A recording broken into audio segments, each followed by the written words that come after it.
Vision 2031 സഹകരണ വകുപ്പ് സെമിനാറിന്റെ സ്വാഗത സംഘം ഓഫീസ് തുറന്നു.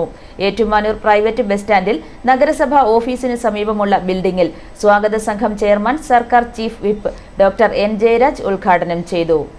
ഏറ്റുമാനൂർ ഗ്രാൻഡ് അരീന കൺവെൻഷൻ സെന്ററിൽ ഒക്ടോബർ 28-നാണ് വിഷൻ 2031 സഹകരണ സെമിനാർ.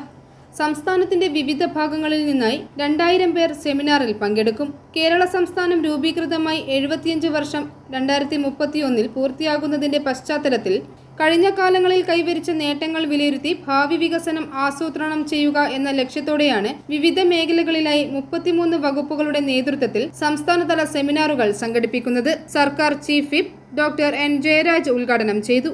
പ്രതിസന്ധി ഘട്ടങ്ങളിലും സമാനതകളില്ലാത്ത നേട്ടമാണ് ഇടതു സർക്കാർ കൈവരിച്ചതെന്ന് ചീഫ് വിപ്പ് പറഞ്ഞു. വിദ്യാഭ്യാസ രംഗം ഉൾപ്പെടെയുള്ള മേഖല കേരള മോഡൽ എന്ന് തന്നെ വിളിക്കാവുന്ന രീതിയിലേക്ക് ഒരു മോഡൽ നമ്മൾ രൂപപ്പെടുകയും അതിൻ്റെ അടിസ്ഥാനത്തിൽ പിന്നീട് വന്ന ഗവൺമെൻറ്റുകളുടെ കാലത്തൊക്കെ ഓരോരോ പ്രോഗ്രാമുകളും പദ്ധതികളൊക്കെ തന്നെ ഉണ്ട്.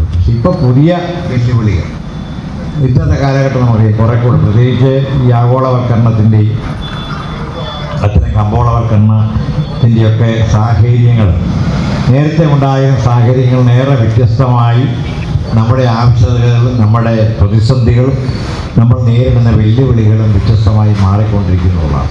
നമ്മുടെ കാഴ്ചപ്പാടുകൾ തന്നെ മാറ്റം ഉണ്ടായിട്ടുണ്ട്. അപ്പോൾ അതുകൊണ്ട് തന്നെ കാലത്തിനനുസരിച്ച് മാറുകയും പുതിയ ആശയങ്ങളെ രൂപീകരിക്കുകയും ചെയ്യുക എന്നുള്ളത് വളരെ പ്രധാനപ്പെട്ട ഒരു ദൗത്യമാണ്. യോഗത്തിൽ ജില്ലാ സഹകരണ ആശുപത്രി വൈസ് ചെയർമാൻ കെ.എൻ. വേണുഗോപാൽ അധ്യക്ഷനായി. സർക്കിൾ സഹകരണ union chairman K M. Radhakrishnan, joint registrar P. Saleem, ജില്ലാ പഞ്ചായത്ത് അംഗം T N. Girish, Kottayam urban bank board അംഗം E S. Biju, deputy registrar K C. Vijayakumar, assistant രജിസ്ട്രാർമാരായ ടി. ബൾക്കിസ്, സജിനി കുമാരി, കെ.വി. ഉണ്ണികൃഷ്ണൻ നായർ എന്നിവർ സംസാരിച്ചു. ഐ4 ന്യൂസ്, ഏറ്റുമാനൂർ.